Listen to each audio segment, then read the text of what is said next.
Good afternoon, good evening, wherever you are in the world. Welcome, welcome. I'm Barbara Jean, and now the good news.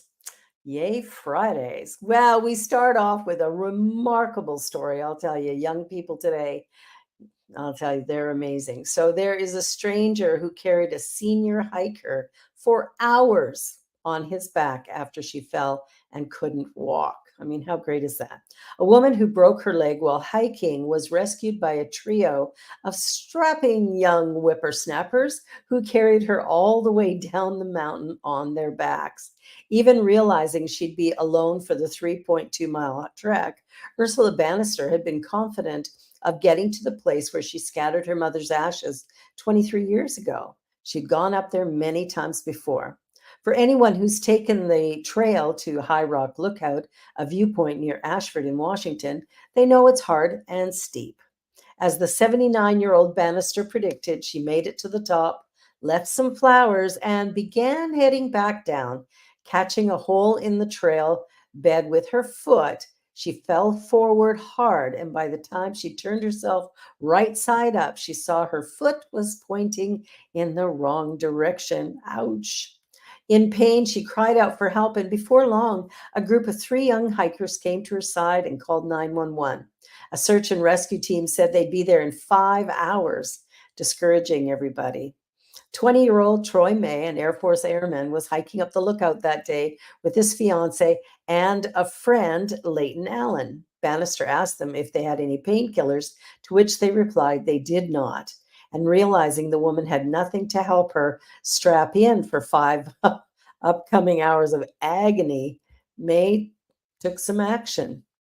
I knew I was capable of carrying her down, May said. I really didn't make much of a decision. I just knew I needed to carry her down if I could. Lifting her gently onto his back, he began the slow, careful journey downhill, hiking 3/4 of the 1.8 miles that remained on Bannister's journey. While Alan took care of the home stretch, on the way they passed occupational therapist Emily O'Brien, who led Bannister through some breathing exercises, and physical therapist Tim Mayer, who splinted her leg. Well, if you're going to break your leg on a hike, these are the people you want around you. With the extra hands, May was able to move more assuredly and keep enough puff in his lungs to talk to Bannister on the way down and to keep her mind off the pain. How sweet are all those people? I'll tell you, sometimes we just need to ask for help and it will be there. Well, this story's sweet. This 55-year-old janitor cleans up on AGT, America's Got Talent. He won $1 million for his song "Don't Stop Believing." Richard Goodall, a 55-year-old school janitor, became the winner of America's Got Talent Season 19 in a true underdog story that culminated with him claiming a $1 million prize. He beat out a drone light show and a dog act to win the finale with a belting rendition of Journey's Don't Stop Believing. He made it to the final with performances of other famous falsetto tracks like Eye of the Tiger and Journey's Faithfully. But it wasn't all neon lights and red carpets for Goodall, who had an audition tape turned down by NBC's The Voice on his way to AGT. Perhaps frustrated by the rejection, Goodall took the opportunity of a fifth-grade graduation ceremony to sing Don't Stop Believin' when the occasion typically calls for a patriotic song by Lee Greenwood instead. TikTok was sent into a frenzy over Indiana's singing janitor, who was encouraged by commenter after commenter to audition for AGT as well. Throughout the season, Goodall repeatedly won the audience's vote, beating out the Zimbabwean comedian, a death-defying Tanzanian acrobat troupe, and others to claim Heidi Klum's golden buzzer and help win host judge Howie Mandel, a wager he had made from day one that the singing janitor would go all the way. Well, I watched the shows and he is remarkable. He has a beautiful, beautiful voice, and I was happy to see him win that. Well, on that note, we're going to take a short little commercial break, and we will be right back. You're watching The Good News here on the New Thought Media Network. Don't go away.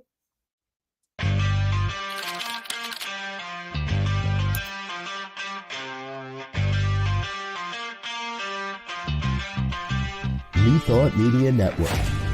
We are a global broadcast network of positive music, media, and entertainment, inspiring humanity's evolution along the journey of enlightenment and creating a world of love, peace, empowerment, and prosperity for all.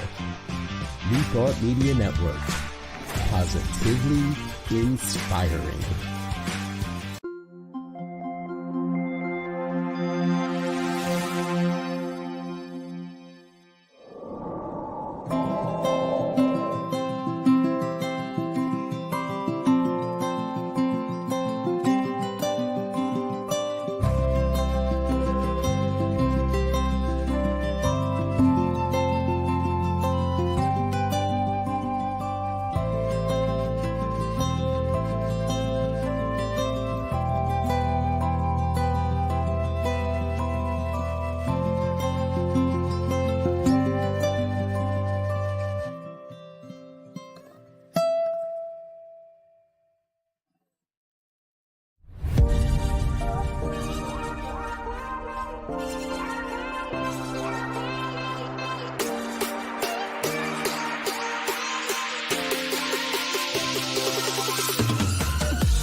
And we're back with more good news here on the New Thought Media Network.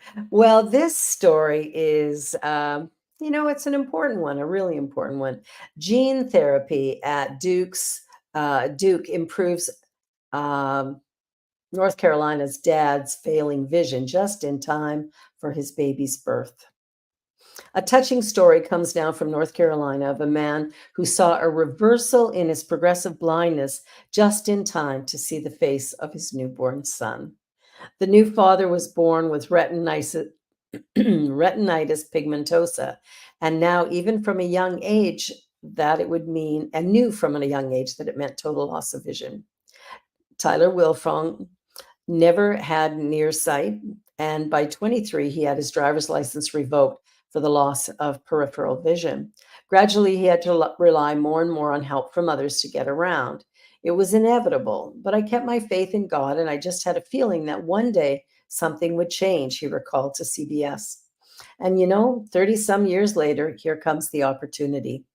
Many different faulty gene copies can lead to RP, and after applying for candidacy in a medical trial at Duke University, he found that the gene therapy being tested was for the ones at fault for his vision loss. There's a gene that is important for the retina to work properly, and a mutation in that gene renders it not functional. And so, what we try to do is bring a healthy copy of that gene into the eye through an injection. This injection contains a disarmed virus that is instead a carrier of those healthy gene copies engineered to infiltrate the retina. The virus deposits the gene copy and then dies.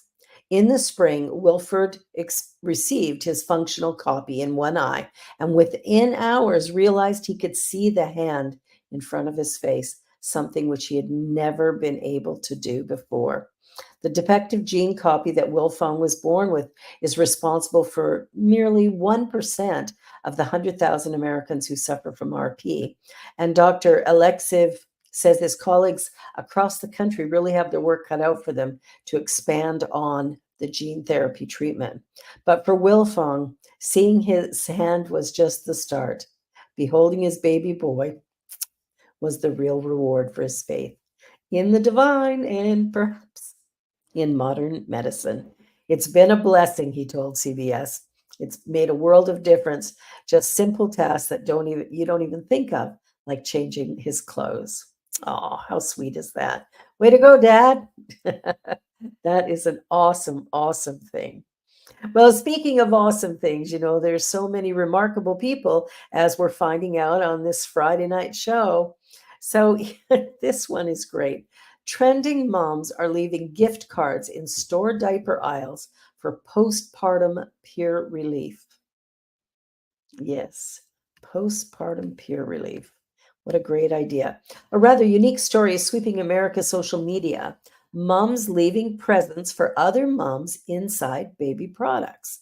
The story began when Nashville mom Denisha Gonzalez went to Target and saw a strange yet translatable sight: a silver clutch purse placed on the shelf with the baby supplies.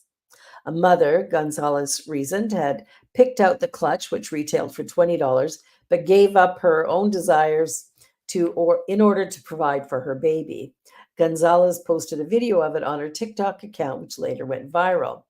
In it, a long inhale and exhale is followed with the caption, "She deserved the purse." To the mother who chose themselves last. Wow. You deserve the world tonight and always. The video went mega viral, being viewed by tens of millions of people, and it launched a spontaneous nationwide campaign to hide gift cards or cash inside boxes of diapers and other projects that was propelled to the further after Gonzalez's video was seen by Cecily Bachman, a mom influencer. She went into a Target and recorded a video of herself buying a $100 gift card, writing a note, and walking through the store to stash it for a lucky, hardworking mom to find. Hey, you deserve that special you thing.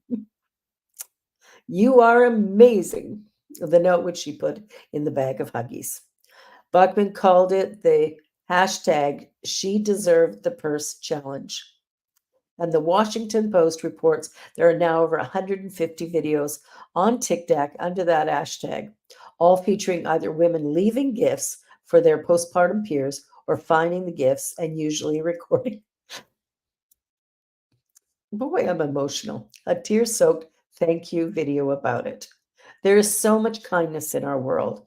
I think we need to spend more time focusing on this so it isn't a rarity, it becomes the norm instead of what we're currently seeing. All right, moving right along. Get rid of those tears, Barbara Jean. Holy moly. So here's a very sweet story. Old incubators help save orphaned kangaroos by imitating their mother's pouch. Amazing. When an Australian nurse, I need a tissue. Sorry. When an Australian nurse working at a hospital with outdated incubators happened upon a kangaroo rescue center, she realized she could help save lives. Once used to help save premature human babies, the incubators are now mimicking the conditions of a mother kangaroo's pouch, where her joey will live for the first 8 months of its life. Dozens of orphan joeys and pinkies are marsupial pups who haven't opened their eyes yet, are brought into Kununurra Kangaroo Rescue Haven in East Kimberley, Australia, every year. Because they are the largest terrestrial animal in Australia, an adult kangaroo rarely has to worry about predators, and their populations can balloon quite dramatically. This unfortunately renders them much like white-tailed deer in the US, at extreme risk of becoming roadkill. Mandy Watson, director of the Haven, has saved hundreds of orphan joeys from their moms who've been hunted or struck down by vehicles. Young pinky joeys can struggle to survive without the warmth and humidity of their mother's pouch. She has seen hundreds of orphans return to the wild, but thousands not make it to adulthood. In 20 years, we've released 823 back into the wild. It's really hard, especially in the dry season, for us to keep up that constant temperature. The humidicrib or incubator is going to be a constant temperature that's going to dramatically help to save a few more lives. How beautiful is that? Let's save the lives of these beautiful animals. I'll tell you, people are really, really remarkable. Well, let's go to another big animal. India's rhino stronghold sees 86% drop in poaching. That's good news. Since 2016, poaching of one-horned rhinoceros in India's Assam state has fallen 86% after a change in government brought determined action to protect them. By expanding protected areas and bolstering ranger patrols, the steady growth in the number of rhinos since the late 60s has now accelerated to the point where 3,000 horns grace the Assam savanna. Rhinos are synonymous with the identity of Assam. They are our pride and the crown jewel of our biodiversity. Ever since we assumed office, we have taken various initiatives to protect the prized species, expand its habitat, and ensure its safety. In India, the chief minister, often abbreviated CM, is the equivalent of an American governor, and the state of Assam, which Sarma governs, is India's rhino stronghold, with 88% of all the rhinos in the country located in these national parks. The remaining 12% is spread widely across the country.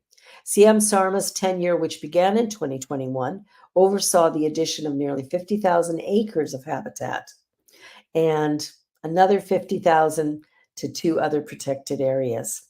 They are really making a difference, and the rhinos are feeling it.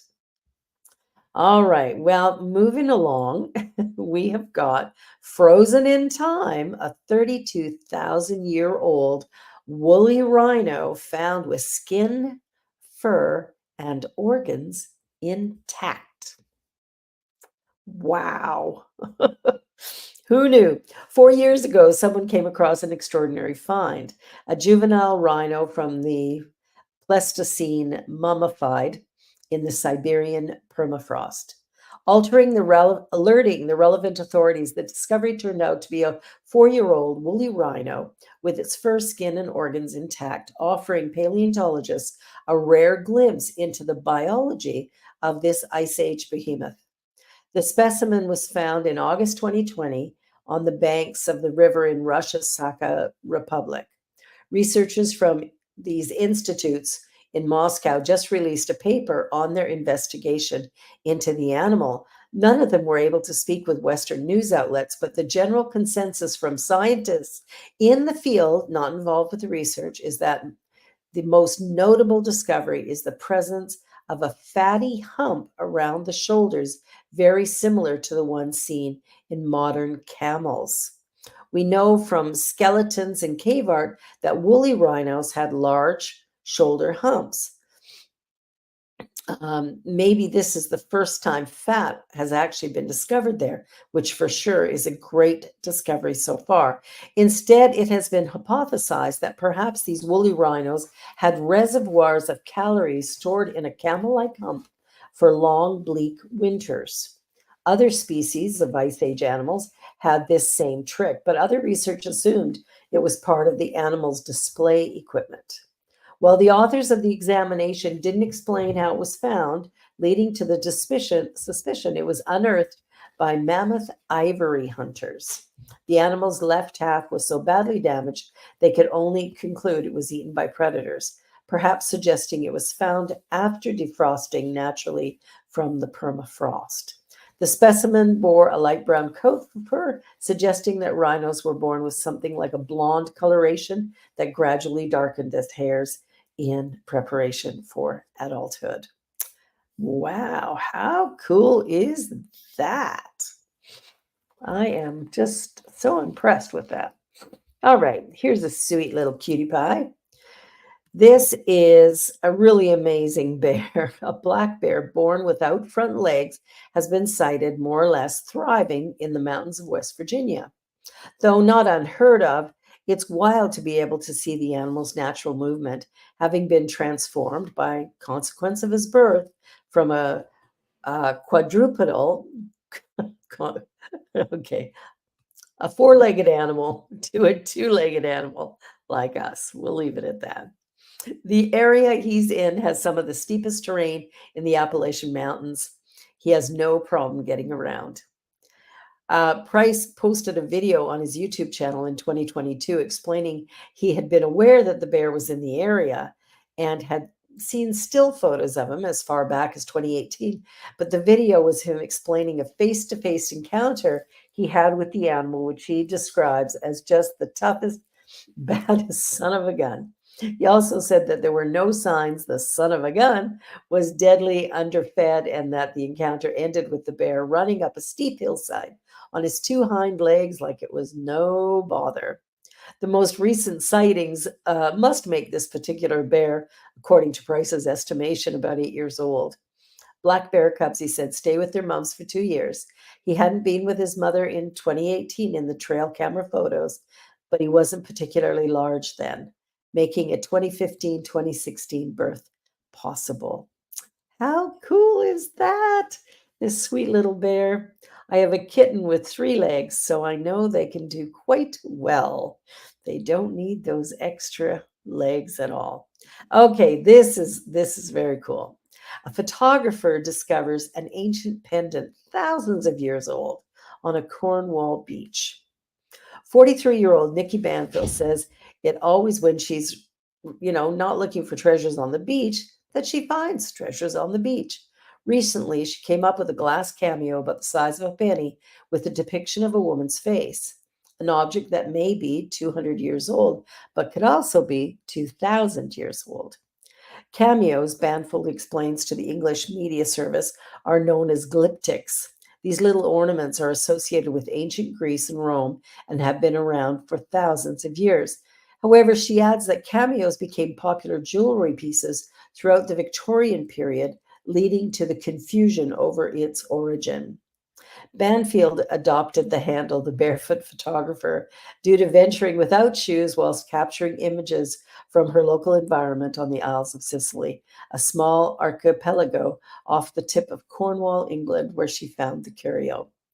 I always find when I'm on the beach and I'm not looking for things that is when I find things. I spotted what I thought was a button at first, but upon scooping it up and holding it to the light, I realized it was something very different. Well, that is a very, very cool story. Okay, here's one of my favorites, and I think a lot of people could relate to this at the moment since Celine just went through. Hurricane-proofed housing in Florida. So first Ian, then Adelia, now Helene. A special housing development in Florida has withstood them all. Without any doubt, the neighborhood at Hunter Point in Cortez along the Gulf Coast has lived up to its billing of hurricane proof, as the storm that has ravaged the southeastern United States has endured without issue. Helene made landfall last Thursday, and Cortez was battered with waist-deep water surges that turned the roads to rivers. Not only did Hunter Point stay dry, but kept the lights on as well, thanks to a bevy of storm-resistant architectural and landscape designs. Hurricanes are our number one priority. Marshall Gobity, founder and president of Pearl Homes, the developer that built the community, that fast company in the wake of the storm. How could we build to survive a Cat 5 hurricane? Helene didn't make the 5 grade, but based on how easily Hunter Point survived it, you'd imagine it could handle the worst if it came. The ground floor garage is solid concrete. On the first floor, 2x6 timber boards are used for the frames rather than 2x4s, and the walls are lined with hard insulation, pardon me, rather than foam, making it sturdier and more energy efficient. The roof is made of steel, and the 3 floors are interconnected with steel seams. Solar panels are installed on the roof in a design that was tested, pardon me, in an enclosed environment to be unmovable. The wind can't blow underneath and tear it off the roof. The solar panels charge a battery system that can power the home for several days if the grid goes down, which happened in Cortez after Helene hit. The next morning, when the sun came out, the solar panels went back to charging the battery, which was still running and has been proven in tests to be capable of running in a limited mode for another 9 if need be. Swales built into the landscape of the Hunter Point development channeled storm water away from the streets until it filled up a large pond on the property. The garages stayed dry, but even if the rain had been much greater or longer, 16 feet of concrete separate the terrain from the living area. Wow, they were really thinking when they built that neighborhood. Hopefully, a whole bunch more will get built soon.